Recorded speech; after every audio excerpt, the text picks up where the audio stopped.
चिकित्सा शिक्षा मंत्री विश्वास सारंग ने स्वास्थ्य सेवाओं को आत्मनिर्भर करने के लिए होने वाले मंथन 2021 कार्यक्रम पर अपनी प्रतिक्रिया देते हुए कहा कि मुख्यमंत्री शिवराज सिंह चौहान का संकल्प है कि मध्य प्रदेश आत्मनिर्भर बने। चिकित्सा शिक्षा विभाग के माध्यम से आगे 3 साल का रोड मैप क्या हो रहा है, उसके लिए चिकित्सक शिक्षा मंथन 2021 का आयोजन किया जा रहा है और मार्च महीने में चिकित्सा शिक्षा मंथन का आयोजन होगा। मंथन में देश के जाने माने विशेषज्ञ शामिल होंगे और मंथन में हम 3 साल का रोड मैप बनाएंगे, वो हमारे लिए गीत रामायण होगा।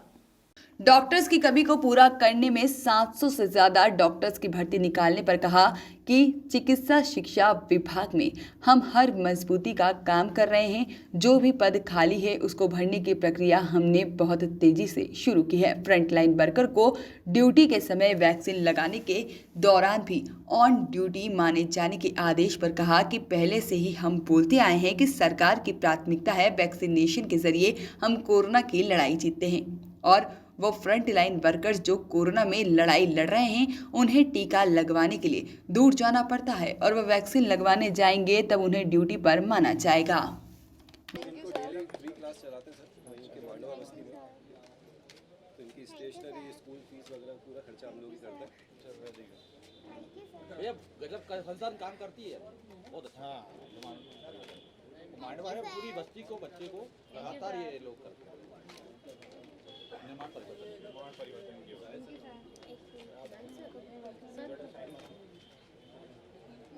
चलो ओके, गुड लक। कुछ बच्चों को खिलाए पिलाए भाई। सर एक छोटा सा हम लोगों की तरफ से ज्ञापन था। चलिए हम लोग यहाँ काम कर रहे हैं, बस स्थान का थोड़ा इधर आ जाओ, आगे आ जाओ। 80 बच्चे तो आगे हैं वाले, अभी बहुत सारे ऐसे बच्चे जिनको हम बैठा नहीं पा रहे हैं। सर स्थायी जगह है ताकि 80 के अलावा करीब 50-60 बच्चे और भी हैं। ठीक है, मैं देख रहा हूँ। ये पूरा प्रदेश में एक उदाहरण बने। बिल्कुल ठीक है। फिल्टर भी जाते हैं सिंगल मैडम। अच्छा, तो ये सब बच्चे नेशनल लेवल पर अवार्ड भी जीत चुके हैं। अरे वाह, क्या रंगमंच। सर ये ताज रंग महोत्सव में 15 अवार्ड जीत के आए थे भोपाल रंगमंच के लिए सभी बच्चे। All over India first second position. Very. क्या विचार है सरकार का? देखिए, हमारा मानना है कि वो त्रासदी जिसने पूरी दुनिया को हिला दिया, वो औद्योगिक दुनिया की सबसे बड़ी त्रासदी जो भोपाल में यूनियन कार्बाइड परिसर में घटित हुई थी, ये बहुत ही शर्मनाक था कि उस समय की कांग्रेस की सरकार ने राजीव गांधी और अर्जुन सिंह ने एंडरसन को अपने शासकीय विमान में बिठाकर भगाया था, भोपाल की जनता के साथ कुठाराघात किया था।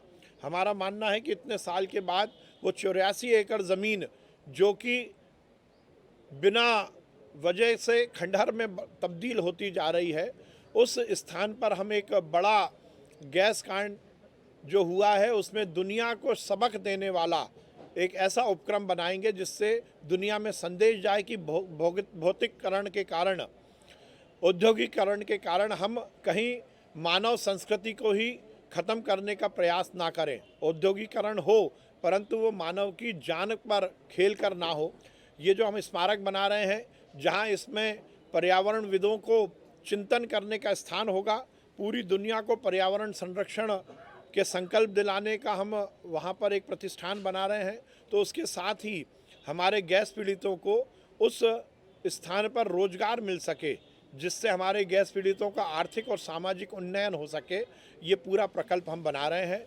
क्योंकि वहाँ जहरीला कचरा है तथाकथित रूप से, तो उसे जलाने के लिए, उसे ख़त्म करने का भी हम टेंडर इसी महीने के अंत में लगा रहे हैं और उसके बाद हमें उम्मीद है कि साल के अंत तक हम स्मारक बनाने की प्रक्रिया शुरू करेंगे। एक सवाल है सर, भगत सिंह फांसी पे चढ़ रहे थे तो उस समय आरएसएस के गुरु गोविंद ने अपने जो संघ के लोगों से कहा था कि आंदोलन जीवी पागलों की टोली से दूर रहें। देखिए, दिग्विजय सिंह जी हर समय उछल कूद करके इस देश का माहौल बिगाड़ने की कोशिश करते हैं। अब उन्हें ये लग रहा है कि किसी तरह कांग्रेस में स्थापित हो जाए, क्योंकि वो भूली बिसरी कहानी बनते जा रहे हैं। इसलिए सोनिया गांधी को, राहुल गांधी को और 10 जनपद को खुश करने के लिए वो इस तरह की अनर्गल बातें कर रहे हैं। उनका ये बयान शर्मनाक भी है और तथ्यों से बहुत परे है। मैं दिग्विजय सिंह जी से कहना चाहता हूँ कि इस तरह की भ्रामक प्रचार कर वो समाज में अनर्गल बातें फैलाने की कोशिश ना करें। और दिग्विजय सिंह जी का जो ट्रैक रिकॉर्ड है, मैं पहले से कहता आया हूं कि दिग्विजय सिंह जी के किसी भी टिप्पणी पर टिप्पणी करना अपने समय बर्बादी है। जो व्यक्ति आतंकवादियों को संरक्षण देने की बात करता हो, जो पाकिस्तान परस्ती की बात करता हो, जो इस देश में धर्म की लड़ाई लड़ने की बात करता हो, जो जाति से जाति को भिड़ाता हो, जो कांग्रेस के बड़े दलित नेता फूल सिंह बरैया के क्रॉस वोटिंग कराकर दलितों पर का अपमान करता हो, जिसने लगातार इस देश में अराजकता के माहौल बनाने की कोशिश की हो, उस दिग्विजय सिंह के किसी भी बात पर ना समाज ध्यान देता है और ना हमें ध्यान देने की जरूरत है। मतलब 1 अप्रैल से जो जी का संकल्प है आत्मनिर्भर मध्य प्रदेश। हमने चिकित्सा शिक्षा विभाग के माध्यम से आगे 3 साल का हमारा रोड मैप क्या हो, उसको लेकर एक चिकित्सा शिक्षा मंथन 2021 का आयोजन किया है। मार्च के महीने में पहले सप्ताह में हम इस मंथन को आयोजित करेंगे और जिसमें हमारे माननीय मुख्यमंत्री जी, केंद्रीय स्वास्थ्य मंत्री जी विशेष रूप से उपस्थित रहेंगे। देश के नामी ग्रामी विशेषज्ञ जो चिकित्सा जगत से जुड़े हैं, जो चिकित्सा शिक्षा से जुड़े हुए हैं, उनको भी आमंत्रित किया गया है। हमारा ये कार्यक्रम ग्रुप डिस्कशन बेस्ड कार्यक्रम होगा।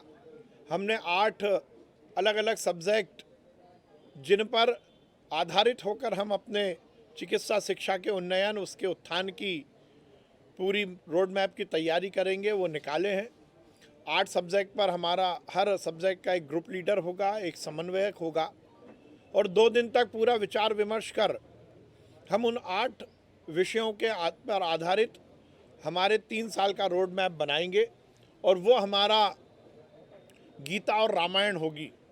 वो हमारे विभाग का आगे की कार्य पद्धति, हम क्या कुछ करें जिससे हमारे चिकित्सा शिक्षा का उन्नयन हो, हमारे विद्यार्थियों को गुणवत्तापूर्ण शिक्षा मिले, हमारे से जो एक्सपेक्टेड है टर्शरी केयर, जो कि हमारे अस्पतालों में हम इलाज के दौरान गरीब जनता को प्रदत्त करते हैं, उन सुविधाओं को ठीक ढंग से हम इम्प्लीमेंट करें।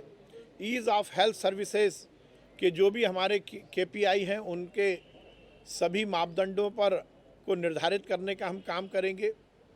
निश्चित रूप से ये कार्यक्रम के माध्यम से हम हमारे 3 साल का रोड मैप ही नहीं बनाएंगे, बल्कि आत्मनिर्भर मध्य प्रदेश बनाने का संकल्प भी लेंगे। मतलब मध्य प्रदेश में डॉक्टरों की कमी को पूरा कर रहे हैं, 727 पद भरे जाएंगे। लोक सेवा आयोग ने एक विज्ञापन भी अपना कल जारी। चिकित्सा शिक्षा विभाग में हर स्तर पर हम उन्नयन का और हमारी मजबूती का काम हम कर रहे हैं और इसीलिए हमारे यहाँ जो भी पद खाली हैं उन सबको भरने की प्रक्रिया हमने बहुत तेज़ी से शुरू की है। मुझे बहुत प्रसन्नता है, चाहे वो चिकित्सकों का मामला हो, चाहे नर्सिंग का मामला हो या पैरामेडिकल स्टाफ की बात हो। हम लगातार भर्ती के माध्यम से हमारी जो भी कमी है उसको पूरा कर रहे हैं।